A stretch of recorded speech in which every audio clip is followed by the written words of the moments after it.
Hi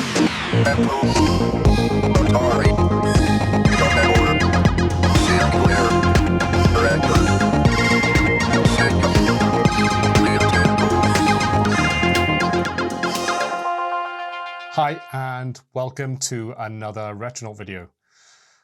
So this forms part of a series of videos where I'm trying to renovate a Fujitsu Ergo Pro x453 PC. This is a Windows 98 PC and the machine was actually built in 1998, so it's basically bang on target for being period correct. Now, in earlier videos in the series, we found out that there was a problem with the hard drive. I tried to back it up, and unfortunately that didn't go well, and it actually ended up wiping the drive. So that's not such a big issue because at the end of the day, the data on that drive would have been private, and I only really wanted to preserve it just enough to see if there were any sort of special drivers on there. But that's okay. We'll start with a clean installation of Windows 98 and we'll take it from there. So why am I doing this video? Well, because there are a number of solutions for actually storage in retro computers. And these solutions, they're quite subjective. It depends really on what you want to do, what the circumstances and how old the machine is, etc., etc. So there's no one simple answer actually to this question, which sort of solution should I use in a retro machine? It'll depend on the circumstance. But what I'm going to do in this video is to give you a relatively high level overview of each one. This is going to be correct in February of 2024. So why do I say that? Well, it's a moving target. There will be new devices released in the future, and some of the technologies which are currently used for these solutions will become completely obsolete and very difficult to use. So obviously some of these things are just going to become obsolete in themselves, which is quite ironic really when you're considering we're talking about obsolete computers that we're using them in. So what are the criteria? Well, ease of use, some kind of saving of energy maybe, reduction in noise. Cost is an issue. Obviously, we don't want to use a solution that's extremely expensive ideally. The cheaper the solution, the better. There's quite a few factors in this. I actually have my tablet with me today because there are quite a few points I have to cover. So I've got some notes here and I'm going to refer to this every now and again in this video. So as an example, compact flash cards, they are basically an obsolete technology. They were used for quite a long time for photography, for storing photographs and other needs. But quite a few years ago now, they actually got superseded by the SD card. And the SD card itself is now onto a second generation. There was the original generation, which was about 1 inch long, 2.5 centimeters long. And now we have micro SD cards. For all I know, you're watching this in the future and there may be further solutions. I doubt if it's going to get any more micro because at the end of the day, you won't be able to hold the thing. But I'm assuming that as time goes by, the capacities of these cards is going to go higher and higher. And some of these very high capacity cards are not going to work in some of these devices. So that's something to bear in mind. So yeah, that's what we're going to do in this video. We're going to go through all of these devices. I'm going to give you a quick explanation on each one. And hopefully by the end of this video, I'll have an idea of what I'm going to use in the Ergo Pro. And it might give you an idea of what you should use in your own retro project. So anyway, that's enough for the intro. I think we should move on and have a look at the first solution.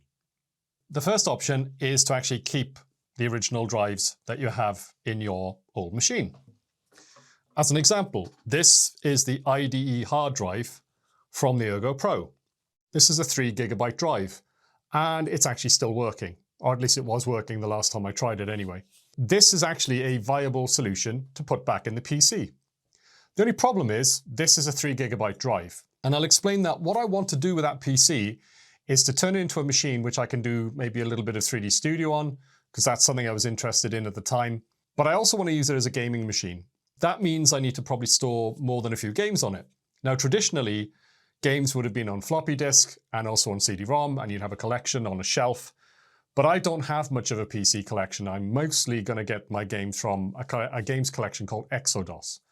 Now, Exodus is a collection of PC DOS, MS-DOS, and Windows games, and it's absolutely massive. It's over 0.5 terabyte in size. And that's very impressive when you consider that most of the games are probably originally on floppy disk and may have come on 1 floppy disk or 2 floppy disks at the most, mostly. 1 floppy disk is like 1.4 megabytes, so you know, that's a lot of megabytes to fill up half a terabyte. But later on in the period that Exodus covers, there were CD-ROM games. In fact, I worked on a CD-ROM game. These use 650 megs generally. It's quite a lot of space actually on a CD-ROM. Even today, it's not a small amount of data, I should say. And these can quite quickly chew up a lot of disk space. So having a very large solution in this PC is something that I want. And I'm afraid for me, 3 gigabytes is not going to cut it. Now, if we go back to this hard drive here, this is another IDE drive. This is actually from my Amiga 4000. And this is a 255 megabyte drive. And this is from a machine that was built only 5 years earlier than this Windows 98 machine. So I think it's really impressive that in 5 years, you went from 255 megabyte to 3 gigabytes. So basically, you've got over 10 times as much information on this drive in just 5 years, which is impressive, right? Now then, this drive is a little bit lighter than this one, probably got a few more platters in this, but this drive will not be as performant as this drive. I'm pretty much certain of it. This is from a different generation. This is probably doing something like 2.5 to 3 megabytes a second. And this is aimed at more like 10 megabytes a second, or maybe twice as much as this. So this is a lower capacity and it's a lower speed. But this was a viable solution to put back in my Amiga 4000. And this is definitely viable to put back in my PC. Why wouldn't I want to use one of these? Well, it's very old. This is 26 years old. This one's 29 years old. They're quite likely to fail at some point. So yeah, not necessarily going to last that much longer. Obviously, this is more likely to die before this one, but it depends also on the amount of use that they had. So yeah, there's a number of factors of why these die. I mean, there's random factors, there's quality, amount of use, environment, you know, whether you're using very hot environments, etc. So that's an issue. You know, are these drives going to survive that much longer? The drive speed, they're not that fast by comparison to solid state solutions. That's another good reason. Noise is an issue. These machines used to be, these hard drives used to be quite noisy. Some people find that charming. They quite like the clicky-clacky noises as the heads move around. I don't mind it myself. But the other problem as well is heat. These drives produce quite a lot of heat. And if you think about it, if they're producing heat and noise, that's basically wasted energy. That's going into basically spinning the platters on these drives. So they're not very energy efficient. They don't really store that much. They're likely to die at any given moment. You can't buy them anymore. So it's up to you if you wanted to use one of these, but I wouldn't necessarily recommend it. If you were talking about a Macintosh, it wouldn't be an IDE drive. The retro Macintosh is from 1984 until late 1990, say 1998. They were all SCSI based. The PC, for various reasons, had its own standard, ATA, I think it was. That was basically the same all the way through. So these tend to be more centric to PCs. They were also used in Amigas. IDE drives were used in Amigas from, I think it was 93 onwards, or was it 92? Basically, you got the Amiga 600, the Amiga 1200, and the Amiga 4000. They all had IDE drivers built in, buses built in. And up until that point, the Amiga had been a SCSI-based system. You had SCSI adapter cards that went into an Amiga in the Zorro slots, and then that gave you access to SCSI drives. So yeah, you got SCSI only on the Mac, basically until 1998. You've got SCSI only on the Amiga from, what would that be, 1985 until 92, and then onwards IDE. And then in the PC, you've got IDE all the way through. So yeah, that's one option, using the original drive. Oh yeah, before I move on, there was one last point about these drives and a good reason for reusing them. They're free. If they're in the machine, in the PC, in your Mac or in your Amiga, and they work, they're not showing any signs of distress, the bearings seem to be good, they're making a nice clean whining sound as they spin, it's free. Why not? The second option is a compact flash card. So these were used up until, I think, probably about 10 years ago, something like that. And they were very, very commonly used in photography. If you had a DSLR camera, you would have been using one of these cards. And they came in different sizes. I actually have some of these, and they went all the way down into megabyte sizes at first, the same kind of size as that old Amiga drive, 256 megabytes, let's say. This one is a 16 gigabyte card. I had 4 gigabyte cards, and I think they do even go larger than this. They are now basically obsolete, and I don't think they're made anymore. So when you do get these, they tend to be secondhand, and that means they've already been used. And depending on how much they've been used, you may find that their performance might have started to degrade. They have a bit of an issue, is that they don't last that long. If you write a lot of data to them repeatedly, eventually they start to not work so well. So that's an issue with these. And these days, they're also getting quite expensive. This is the adapter. This is a compact flash to IDE adapter. Very simple, very commodity. And I think I got this for something like £3.50. I've got it listed here as being £4.61. I'm pretty sure I got this a little bit cheaper than that. Because of that, they're a really good option because they're so cheap. If you do have these cards lying around and they're the right size for your project, basically, why not? You've basically got a replacement hard drive for what, £4.50, £3.50, plus a free compact flash card. If you do need to buy compact flash cards, though, this is where they don't really make that much sense anymore because, as an example, let me just put this back together. It actually has guide rails to make sure you don't put the card in the wrong way. There we are. So right now, if I wanted to get a 128 gigabyte compact flash card, it would cost me between £50 and £80. And the reason for that is you get different speeds of compact flash cards. Some are cheaper, some are higher performance, and you can read and write for them faster. If you were going to go for a higher performance compact flash card, you're talking £80 for that amount of storage. The reason why I've chosen the number there, 128 gigabytes, is because Windows 98 has a maximum hard drive size of 128 gigabytes. And considering I want to use this machine for games and I want to have a lot of storage, I'm going to use that as my benchmark number for all this storage. So yeah, £80 for 128 gigabytes is damn expensive, really, right? The adapter itself is super cheap. Unfortunately, if you're going to buy these cards, you know, they're costing an arm a leg these days. Obviously a good option if it was free. Why would I want to use this over these? Well, they probably are a little bit more durable. They're easier to replace because actual real hard drives are becoming really very expensive and very unreliable, really. So I wouldn't buy one. So they're a better option. They don't make any noise. They have a pretty decent performance and they're energy efficient. If you have one of these running and you put your hand on it, you'll probably find it gets maybe a little bit warm, but nothing, you know, to write home about. So these are actually a very energy efficient option. It does require a power supply to it. You can see there it has a connector for a floppy drive, power connector. If you have a PC which only has, let's say, enough floppy power supply for the floppies in the machine, you may need to get an adapter to go from a 4-pin Molex, the larger type, down to a floppy size. And I've actually used that in the Ergo Pro. So yeah, definitely a decent option, though these days, as I said, becoming more unviable because the compact flash cards are basically obsolete. They're not made anymore, and therefore the prices weirdly are kind of going back up on them, really. So yeah, that's option number one. Option number 1.5 is that you can get compact flash to SD card adapters. And why is that interesting? Well, I thought, well, you know, I can take this out and I can put this in, and then I can put an SD card in, which would allow me to use SD cards, which are cheaper than this option. So now you've got a very cheap adapter combined with much cheaper media, SD cards, and that would give possibly maybe something which is as performant as this is. Unfortunately, I tried it and I found it didn't do anything. I turned the machine on, these lights didn't light up at all, nothing happened.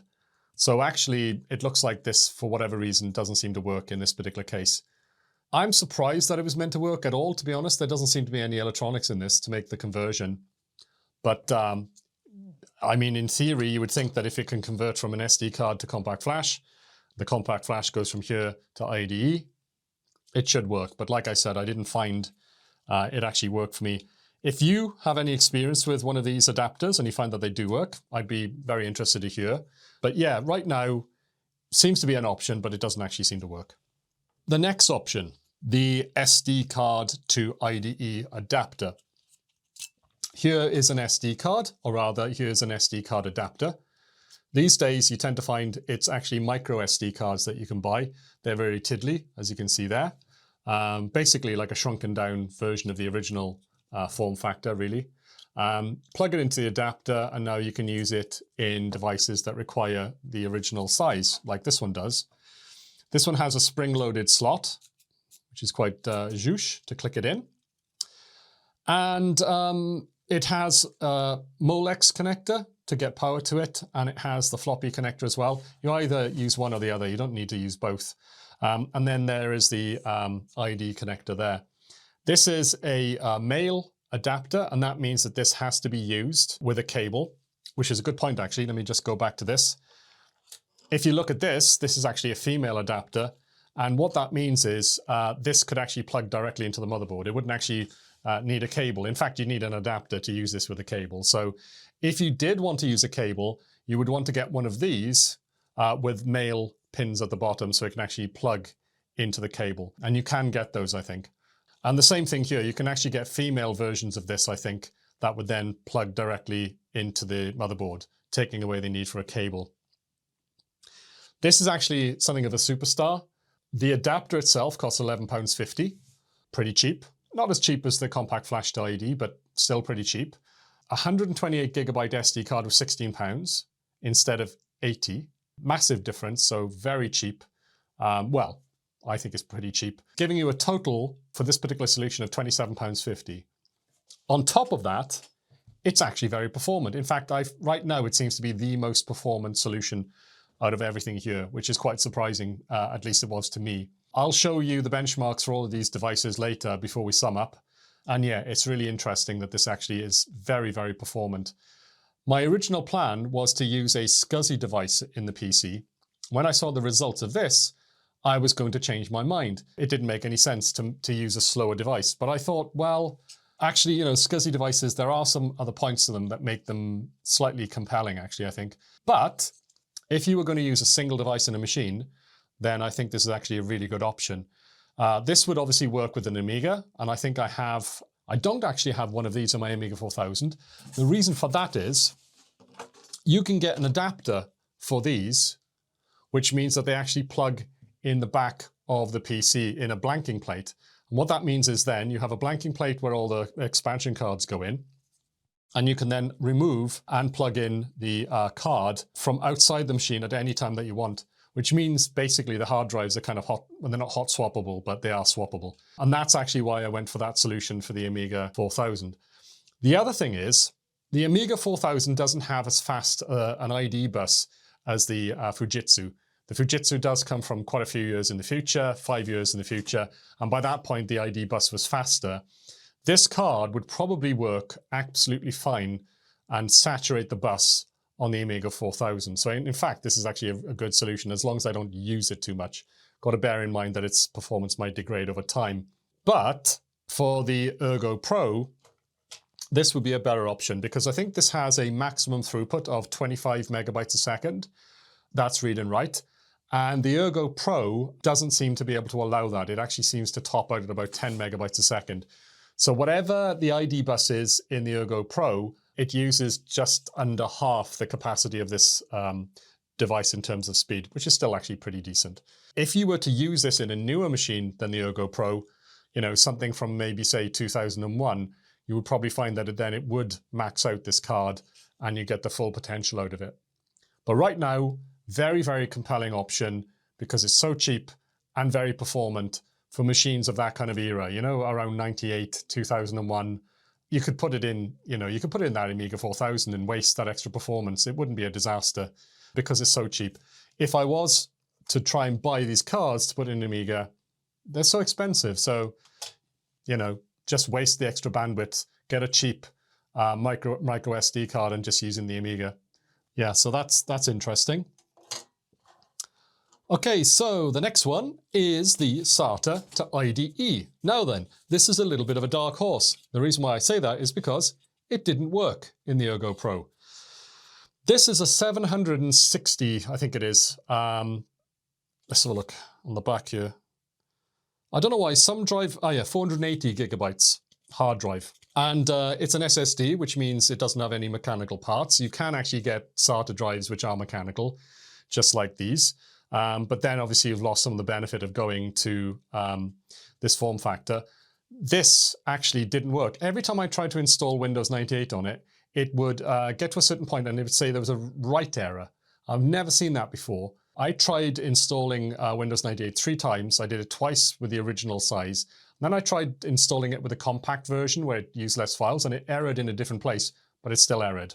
Now, the maximum size of a hard drive in Windows 98 is 128 gigabytes, as I said earlier, and this is 480 gigabytes. I honestly think that that extra storage would be ignored, but it just doesn't seem to be. For whatever reason, this just seemed to have problems. I did actually create hard drive partitions which were less than 128 gig. I think I created a 2 gigabyte one, and then I created another one which was probably something like sort of like 120 or something like that. But it just kept on erroring. I do have a plan B, which is I have another one of these ordered. Turned out to be quite cheap, 128 gigabyte, exactly the right size. And that should be arriving in a couple of days from now. So what we're going to do in a second is we're going to take a break, and we're going to come back and we're going to see what future Chris found out to be the speed of this drive. So it'll be quite interesting to see how fast this is, because I've got a feeling it's going to be pretty performant. The only thing I would say is probably complete overkill really for a Windows 98 machine. These were more current for machines that actually came along after 2000. As I said, this has got a really massive capacity, which you'd be wasting if you actually used it in that Windows 98 machine. Most of this drive would actually be not used, which would be a bit silly. The price of this was £11.50, very good. And the 128 gigabyte SATA drive cost me £12. So actually the price on them right now is really good. So might be an option if it works. So yeah, we'll see if future Chris can actually tell us exactly how performant that is. Hi, future Chris here. So how performant was this drive? Well, it wasn't performant at all because it just didn't work. But luckily today, the drive that I ordered, the other SATA drive, actually turned up, and this is an SSD, so no moving parts. And this is a 128 gig drive. After formatting, it was actually 120. And that's to do with the way that drive manufacturers and operating systems calculate gigabytes. One is divided by 10, and the other one is divided by 1024 repeated. So that means basically this works out to be actually 120 gigabytes as far as the operating system is concerned. Actually, the day before this turned up, I noticed I had this drive, and this is a spinning SATA drive. So I thought it was worth giving this a try. So I tried installing Windows 98 onto it, and it worked. So either there's something wrong with this particular drive, or it's something to do with a very large capacity. This is 480 gigabytes. But yeah, I just couldn't get this to work. But this actually did work. And I won't reveal what the exact performance figures are right here, but this was actually pretty good. It's actually an option. We'll look at that when we get to the benchmarking section a little bit later on. But yeah, this did work, and pretty good performance on it. And this also worked, which is great. And I'm actually thinking that I may use this in this machine, which might give you a bit of a foreshadowing about how performant this was.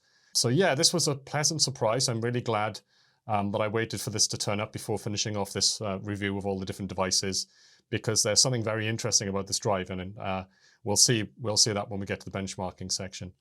So yeah, definitely a contender. And yeah, we'll look at the benchmarks at the end, and we'll see just exactly how much of a contender it is. And with that, I'll hand back to past Chris.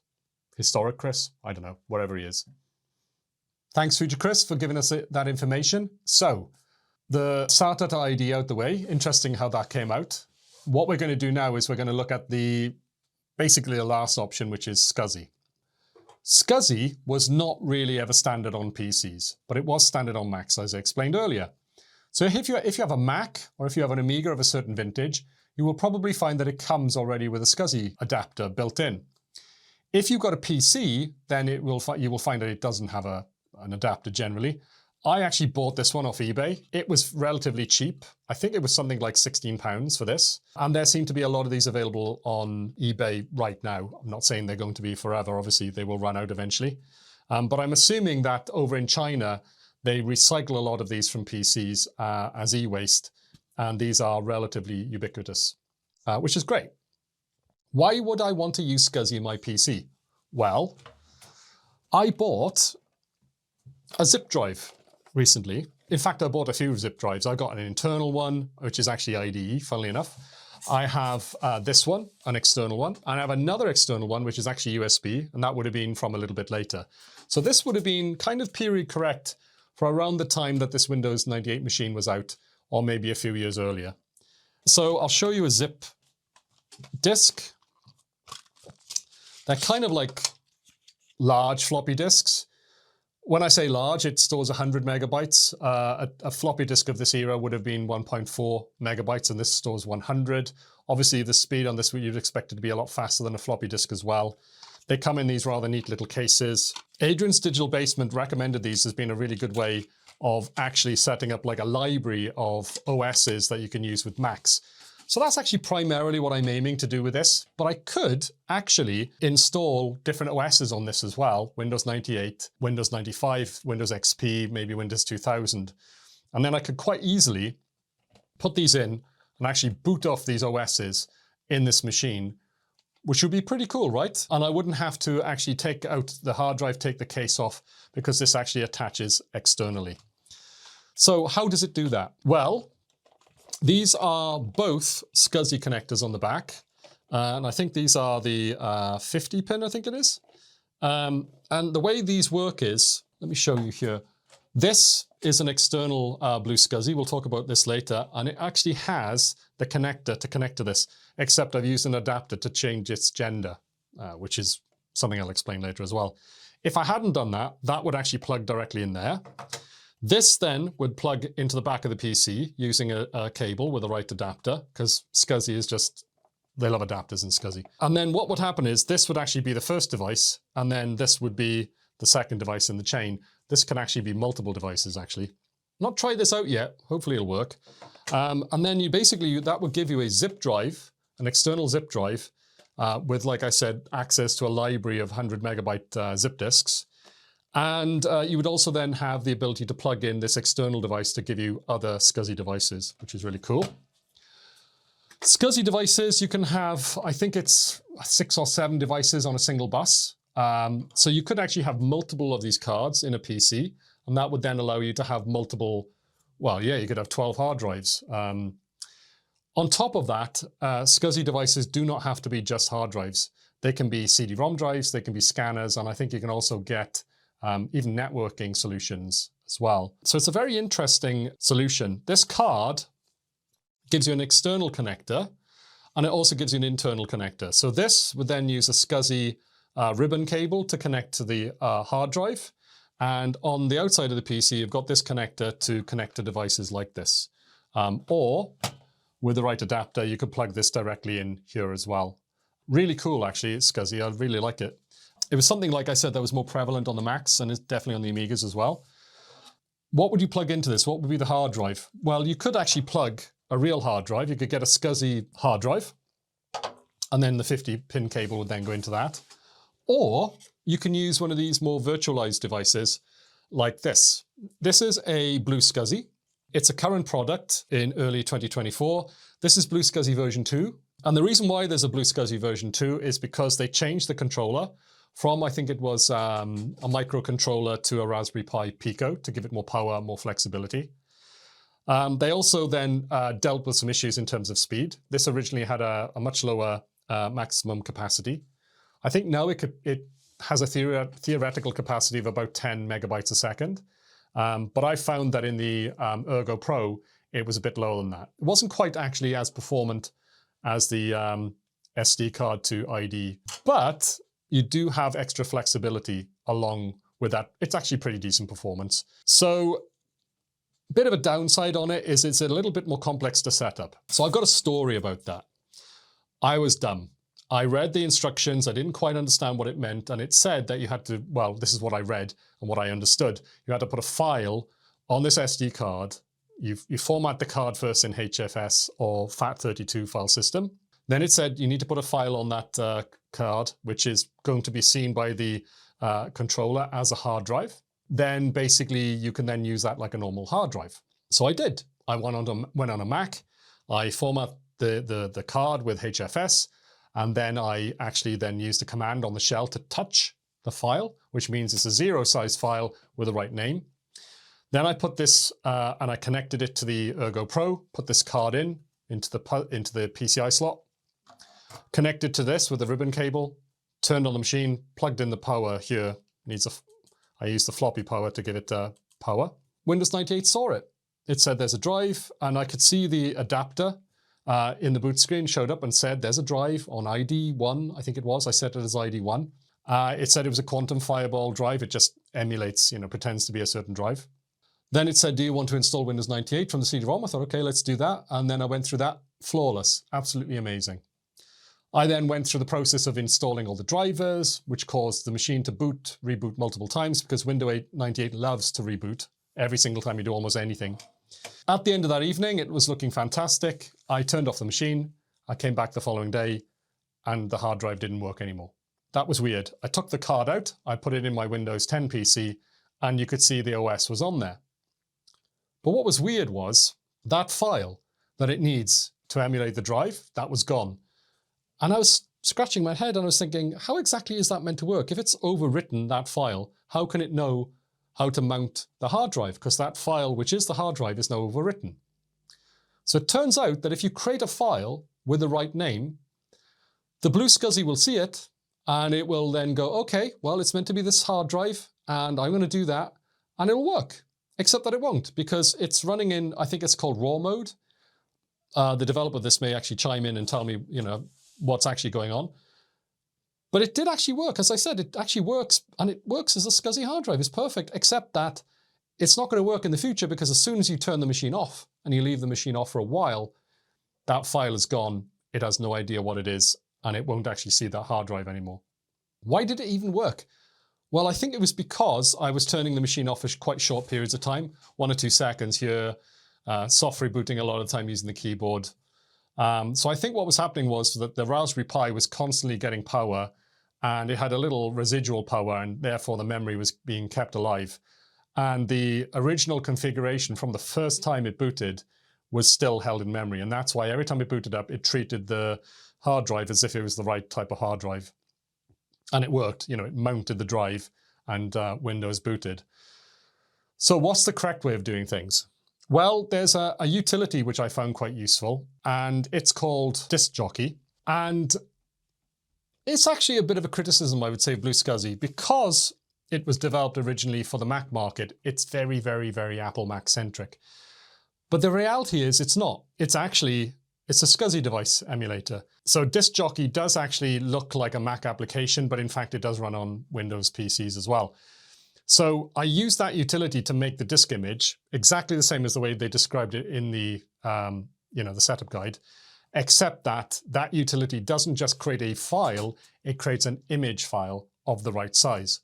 So in this case, I decided to keep the actual boot disk quite small. I made a 2 gig boot disk, just in case I wanted to put some applications and utilities on there. 2 gig for the time is massive, right? Because this entire hard drive was 3 gigabytes. And then what I did was with the rest of the space, I made another image that was, I think, something like 58 or 57 gigabytes.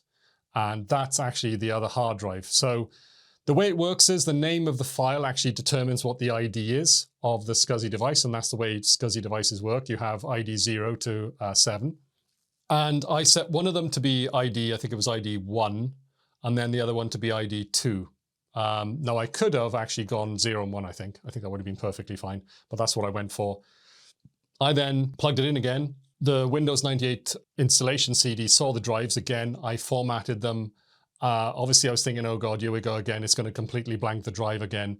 You then have to go through the entire Windows 8 procedure, which I did. And at the end of it, I turned the machine off, waited for a bit, took the disk out, put it in my Windows PC and checked it. And the 2 files were still there. And there was no sign of DOS, no sign of the Windows 98 installation whatsoever. So now it was working correctly. Now Windows 98 was stored within those files, right? They're image files. That's the really, really cool thing about this device. When you use it like that, it makes it so much more flexible, which I'll explain. So now I have this actually working. If I plug this back into the Ergo Pro, it will actually boot up into Windows off this emulated SCSI device. I actually bought this semi-assembled. It had most of the difficult components already done. The only thing that really remained to do was the actual SCSI connector. The Pico had to be soldered on, and the jumpers for doing various settings.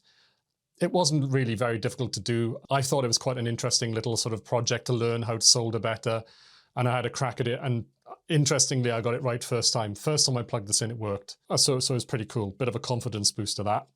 I did the same thing with this device as well. Both of them are available fully assembled. This is the external BlueSCSI. Both of them are available as a kit. And the vendor that I use, called Flame Lily, I think it was, he also does 3D printed cases for this. And I've actually got a 3D printed bracket for this as well, so I can actually mount it inside the PC, hopefully. The performance on these is not as good, as I said, as the SD card, but still pretty decent. As good, at least, as the original IDE drive. And I think pretty much on par with a compact flash, so not bad. The big advantage, I think, of these drives is the flexibility. So what do I mean by that? Imagine I want to max out the storage on the Windows 98 machine. I can't use anything bigger than 128 gigabytes, which means that if I put this in, I could put 3 of these in, because you can have 4 devices in that machine. It has got 2 IDE buses, primary and master, and each one of those can have 2 devices, but one of them is already used for the CD-ROM drive. But I could have 3 of these, and these could each have 128 gigabytes on each one, which is actually not bad. That's a pretty good solution. I can do the same thing with this one as well. The SD card IDE solution. Same thing with the SATA, right? Or I could have a single SD card in here, which is large, let's say half a gigabyte, okay? And I could put 4 images on there of 128 gigabytes each and give them different IDs, 0, 1, 2, 3. And those would each appear as a different hard drive on the machine. So then I would have half a terabyte of storage on 4 different hard drives on that machine. If this BlueSCSI can handle SD cards which are bigger than that, let's say it can handle terabyte cards, I could go further. Obviously, I could keep on adding drives. And the other thing I could do is I could actually put like some kind of favorite CD-ROM on here, because SCSI can actually mount CD-ROM drives. This allows you to do that. So you can put a few different ISOs on here until you've used up all the rest of the space, and obviously the number of IDs. And you could have a bunch of hard drives and a bunch of CD-ROMs all mounted as if they were real devices. There is a different way you could go with it. We could go for using 4 of the IDs to actually set yourself up with 4 of those hard drives, like I said. Then you could plug this into the outside of the machine, right? Plug this into here. And this device could have, let's say, 3 hard drives on it, or maybe a bunch of CD-ROMs. And the way you would do that is, let's say this is 0, 1, 2, 3. This could then use 4, 5, 6 IDs. So then you can basically have removable, very large hard drives, which can then be, moved around between machines. Pretty cool, right? It's even possible that by renaming those files, you could disable them temporarily. I'm not sure if that actually works. It probably would, I would imagine. So you could actually, if you wanted to, enable and disable individual images using this. So then you could have a bunch of different boot drives. I suppose you could have a whole bunch of different boot disks on this, right? And you could use just renaming them as your way to make, each one of them active at different times. So really, really cool, that. One thing I should say about SCSI, be ready to have adapters. It needs adapters all over the place. There's different standards, there's different types of pin connectors.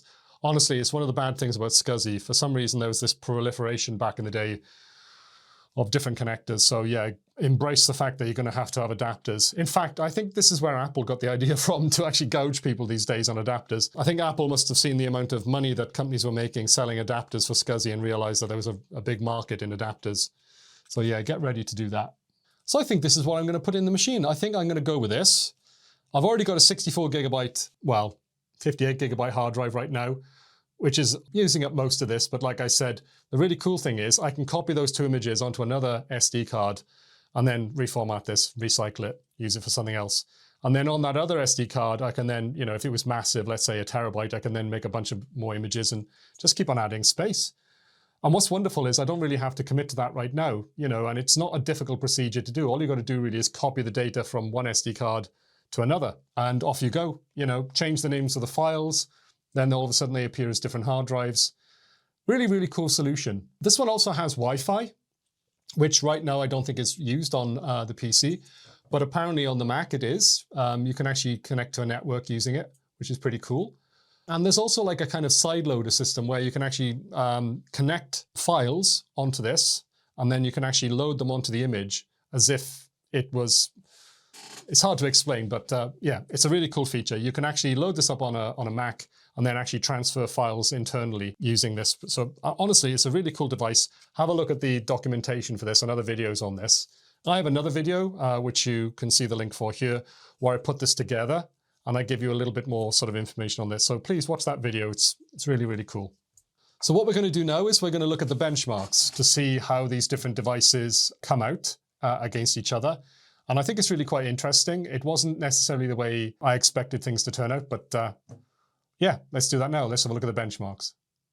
Okay, so the exciting bit, the benchmarks. What did it reveal? Well, before I go ahead and tell you what we found, I'll give you a quick explanation about the tool I'm using, which is Crystal DiskMark 2.2. This is a much older version than the Crystal DiskMark, which is still in use today, but this version was originated at the time that Windows 98 was current, so it will actually run on Windows 98, so obviously that's quite an important thing. Having said that, it's a much older version of the benchmark, and it's not as thorough and flexible as it is now, I should say. So how does it work? Well, you have a number of iterations. You can see by here it's 5. You can change that to say 1 if you don't want to be so, too thorough in your benchmarking. Then it basically writes 100 megabytes worth of data to do those during each one of those iterations, as far as I know. And then you can obviously then choose the hard drive that is going to then run this benchmark on. It has two sides of a coin that it tests. It tests writing and reading. So reading is on the left-hand side, the left column, and writing is on the right-hand column. It has 3 tests that it runs, well, 6 in total. It does sequential writing, in other words, writing data which is sequential on a hard disk, which back in the day was very important because if you're writing a very large file, it would be written sequentially to the disk, which would be the fastest way to write it. And that generally tends to be quite performant on most hard drives. They all perform pretty well in sequential writes and reads. However, it is representative of loading a very large file of continuous data, which you don't necessarily always find. So it's not the full benchmark that you can really rely on. Then we have a second benchmark, and this is random writing and reading. So in this case, it's 512K of data. So it's basically looking at what would happen if you were to write reasonably large chunks of data. 512K back in the Windows 98 days is still quite a large chunk of data. Not massive, but it's still quite large. And again, you're going to find that the performance here on a mechanical hard drive is still going to be reasonably good because the head of the mechanical hard drive isn't going to be moving around that much. It's going to be mostly writing data. Then it's going to have a break, and then it's going to move, then it's going to write more data. So mostly it's writing data with a little bit of head moving around in between. Having said that, you will tend to see that mechanical hard drives have less performance in this particular benchmark. And then finally, we have 4K random reads and writes, and that's mostly going to be moving the heads around with a little bit of writing data. So this is a real stress test of exactly how fast the heads on your hard drive can move. Now, if your hard drive doesn't have any heads, like an SSD or an SD card, then that is probably going to be a lot more performant. So hopefully all of that explains things. So let's have a look at the original hard drive's performance. Well, interestingly, the IDE bus on my machine says that it can handle up to 23 megabytes a second, but I found that in all the benchmarking, I didn't really find that. I found that all sort of topped out at about 10 megabytes read and write. And if you look at the original hard drive, for sequential writes, it's actually really good. It's doing 10.3 megabytes and 10.2, basically pretty much perfect. So it shows that, the hard drives were matched up with the buses back in the day, and it was saturating the bus and giving you pretty good performance. When you go on to 512K random read and write, you've got a bit of a drop, gone down to 8.2 and 8.3 respectively. But it's when you look at the performance for random 4K reads and writes that it really is, well, it's pants, isn't it? 0.3 of a megabyte compared to writing when it's sequentially. So yeah, the original mechanical hard drive really suffers when it's actually doing random reads and writes on very small files. And that does happen quite a lot actually back in Windows 98 days. So that's quite an important benchmark there. So let's move on to the second option. And now we've got one of the first modern solutions. So we can see sequential writes for compact flash to IDE are not as good as with the real drive. The reading is actually pretty good. The writing not quite as good. So maybe that's a bit of a weakness in compact flash cards. Maybe you can't write them as quickly as you can read, basically. If we go to 512K, there's a bit of a drop again, which we would expect. But what's really interesting is the drop in the write performance. It's dropped a lot. And if you actually compare that to the original hard drive, it's quite a lot lower. You know, it's like nearly pretty much a quarter of the speed. And I found that quite surprising. I was expecting compact flash to beat a mechanical hard drive, you know, in sequential writes and even in random writes. And it actually does do that, actually, when you get down to the 4K writes. You can see that it's substantially faster. In fact, for 4K reads, it's 10 times faster than the mechanical drive. And for writing, what is it there? 3, so it's 6 times faster. It's not that much faster compared to reading. And again, it's showing that there's maybe a little bit of a weakness in compact flash when it comes to writing. So that's quite interesting. I'm not sure if you agree with that, but I found that quite interesting. So the SD card to IDE, what do we get here? Well, it's pretty stellar, isn't it? Sequential reads and writes 11.74 megabytes and 9.3. Interestingly, writing is still actually not as fast as the mechanical hard drive, but reading is actually faster. And if you think about it, most of the time on a PC, you're probably actually reading data. You know, you write data not that frequently, but you're reading a lot, especially if you're playing games, which is what I'm aiming to do with this machine. The random read and write is amazing as well. I mean, there's basically no drop for the 512K. And then when you go down to the 4K, yes, there is quite a big drop. But again, it's actually better than the compact flash. And it's way superior to the original hard drive, the original mechanical hard drive. So basically right now, it looks like we have a bit of a winner. SD card to IDE is a cheap adapter. The media itself is cheap. Looks like we've got a really good option here. So anyway, before we make a decision, let's move on. So this is a SATA to IDE. And as I said, Future Chris was lucky enough to find a real mechanical SATA drive. So I thought it was worth benchmarking that. And it's quite interesting because the sequential read and write is actually pretty good. Close to being right up there with the SD card, actually.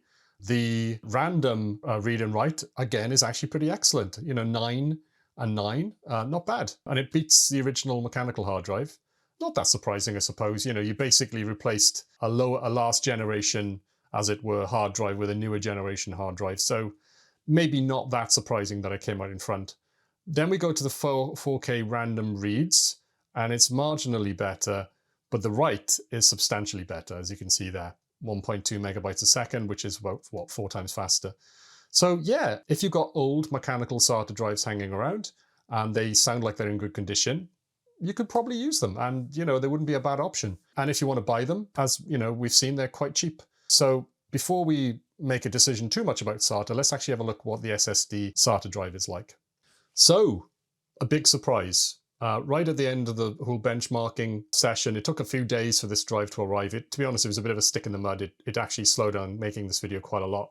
But I'm really glad I waited because, I mean, look at those benchmarks. Yeah, the sequential read, is just a little bit slower than the SD card. The write is actually faster. The 512K is a little bit slower on one side and a little bit faster on the other. You know, so that's looking pretty good, really. I mean, it's close to parity, really. You know, you lose a bit, you gain a bit. And then we've got the random 4K reads and writes, and that's pretty amazing. Look at that. We've got the highest so far. And, you know, for a really old operating system like this from the 90s, you're going to have a lot of small files. So I actually think that's the killer device. So the SATA drive, an SSD SATA drive, I'm using a 128 gigabyte drive here, which, like I said, was pretty cheap. So I think, you know, that's pretty amazing. And then finally, we've got the BlueSCSI, which is using the adapter. Some more variables going on here. You know, the BlueSCSI can be used with lots of different generations of devices, but one of the issues I think I found with it is that the absolute performance of it isn't actually as good as the SATA drive or the SD to IDE. Let's compare it actually to the original hard drive, though. I mean, that's quite a good benchmark to do as well. The sequential reads and writes are worse. The writes especially are much worse, half the speed, which is quite surprising, really. The random read and write is, well, actually, you know, the read is faster than the original drive and the write is a little bit slower. So I would say so far it's pretty much on par with the original drive, you know, some give and take, I suppose, there. And then if we look at the 4K random read, it's really good. It's much faster there, and the write is actually 3 times faster. So overall, it is actually superior to the original hard drive. If you compare it to a compact flash, let's have a look at that. pretty close actually. Compact flash overall, actually, it's better than a compact flash, I would say, apart from the random read and write for 4K, which the compact flash is actually pretty performant if you look at it. So yeah, you know, interesting. Now, you've got to bear in mind that there are a lot of benefits to using the BlueSCSI because of the extra features that it has, the ability to add hard drives, change the SD card, copy the images off it, put new images on. So that's obviously something that we've got to take into account. So let's carry on now and see what we think we're actually going to use in this PC. So the benchmarks revealed quite a picture, didn't they? What we'll do now is we'll do a quick recap, sort of, you know, of the benchmarks and what we discussed earlier, and we'll just think about what I'm going to use from my Ergo Pro PC, Windows 98 PC from 98. But I think what I found here is actually applicable to many, many other machines, also from different eras. You just need to extrapolate the information a little bit. So hopefully this guide is, you know, useful in that regard. So number one, reusing original drives. I don't think we need to go into that much more in detail. It is viable. If you have a drive and it's in good condition, you can reuse it, but you are going to have limited performance. And the other thing which is an issue is the longevity of the drive and also the efficiency of it. It's going to produce heat and noise, and it's probably not going to last a million years. But anyway, still is an option. Then we have the compact flash to IDE, definitely still viable, especially if you have a large collection of these cards and they're free. Not so good when they cost money because they're becoming very expensive. The adapter themselves are very cheap. One extra factor for these is that they're very small. If you compare them, for instance, to the BlueSCSI, you know, you're going to have issues putting that in a tight machine. So I know that these still have a use inside Amiga 600s, 1200s, and so on. Because of their size, they're still applicable to those machines. Also, the bandwidth on these is high enough for an Amiga 600, 1200, because I think the IDE buses in those aren't as fast as in the Ergo Pro and later machines. So actually still a good choice maybe for those machines. So definitely worth thinking about. Although I must admit the media cost I think is becoming prohibitive if you do have to buy it. Bit of an issue with that. The SD to IDE was a bit of a star, as we saw. A relatively cheap adapter, very performant. The media itself, the micro SD cards, they're still current. You can still buy these. You can get them in very, very large capacities. And so that makes this actually quite a compelling option, I think, personally. The size isn't so good. Obviously, you wouldn't be able to put this probably in an A1200 or an Amiga 600. However, in other machines, very much one of the contenders, I think, personally. Then we have the SATA to IDE. And this was a surprisingly good option, actually. And it turns out that I think it's a bit of a winner. Now, we tested it out with this 480, is it 480? Yeah, 480 gigabyte drive. And we found out it didn't work with that drive for some reason. It could be the drive itself that has a fault. I'm not sure. Then we tried it with a more sort of traditional spinning hard drive, a SATA hard drive, and we found it gave good performance, although still had some of the issues that you would have with one of these more traditional drives, because at the end of the day, it does have a spinning platter and it does have heads that move around. But these drives, I would imagine, now are quite cheap.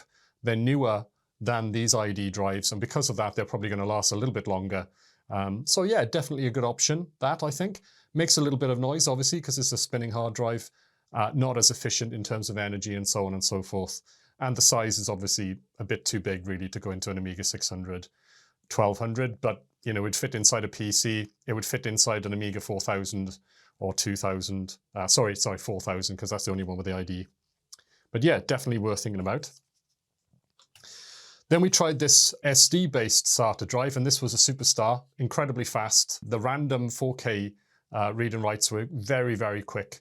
And I think that's going to make this a killer device, really, for my Ergo Pro. Yeah, so I think actually what I'm going to do is I'm going to do a bit of a sort of a hybrid solution to this. I'm going to put this into the Ergo Pro using this adapter. I think this was pretty cheap, this adapter, wasn't it? £11 or something. The drive itself cost me, I think it was £12, not much. And it's an amazing performer going through IDE. So yeah, that's going to go into the Ergo Pro. And then we talked about the BlueSCSI, and A little bit disappointing really in the performance, maybe more suited to sort of Macs from the 1980s and early 90s. Probably by the time you get to the late 90s, you're moving away from SCSI on the Macs anyway. So this makes more sense, I think, for the earlier 90s and 80s. However, it is extremely flexible, and this is actually going to go in the Ergo Pro as well. Both of these are going to go in. And the reason for that is this drive is going to give me 128 gigabytes of storage, super fast for that day. And it's a lot of storage and it's very, very quick. So this is going to be my primary drive, my C drive. And then I'm going to put this in as an experiment as my D, possibly E, possibly F and G drive. Yeah, I'm going to have possibly quite a few drives in this machine. And the way that will work is that right now, this SD card is actually only 64 gigabytes. And it's been reformatted to supply another 64 gigabyte drive on top of this 128 gigabyte.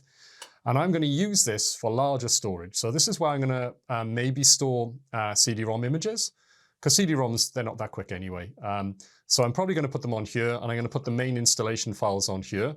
And then if I find I need more space in the future, I can take this SD card out and I can replace it with another one. What's the great thing is I can copy this image file off here onto another SD card, a larger one, like say 512 gigabytes, and I can keep the data. I don't have to lose anything, don't have to reformat it. I can literally just transplant the file to a new SD card and plug it back in, and it'll be just like it was still on this card. So yeah, I think this is a bit of a stellar feature. And the other reason why I'm using this is because I really do want to have a SCSI connector on the back of that machine. So obviously, I don't really think there's much point in putting that adapter card into the machine and not making use of this hard drive as well. Quite an expensive option, I've got to say.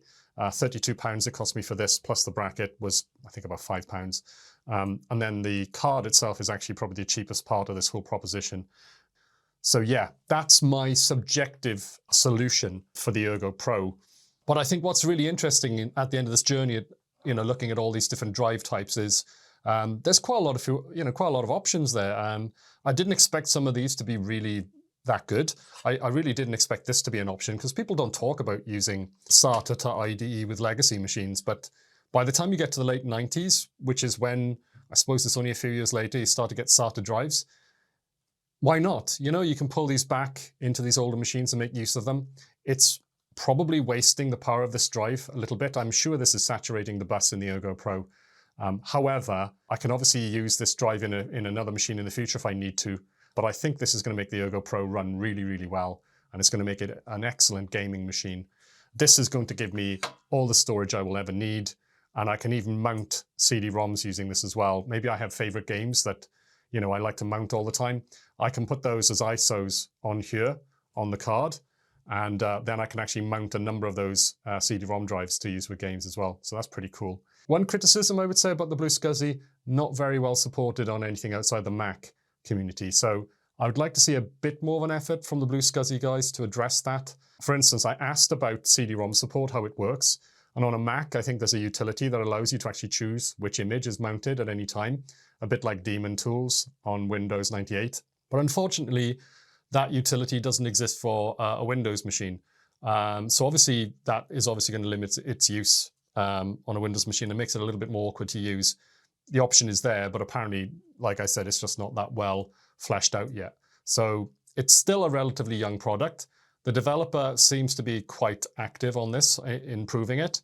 So hopefully in the future, they can help other people to develop utilities that make it much more functional on a Windows 98, Windows XP, and so on machine. Yeah, that'd be great if they could do a utility for that. So yeah, that's what we're going to do. I think in the video where we put together the Ergo Pro, this is going to go in, this is going to go in. These are going to be my storage solutions. And I think it's going to produce a really cool machine. Yeah, so hopefully you enjoyed this video. And if you did, please click on the like icon, because otherwise this video will not be shown to other people. YouTube will not promote this video. It will just languish. And I think that would be quite sad. Obviously, if you did like the video, please subscribe to the channel as well, because I would hope that you would like to see more videos that we produce in the future. Yeah, so yeah, I've enjoyed producing this video immensely. I hope you've enjoyed watching it, and I'll see you in the next one. Until then, take care.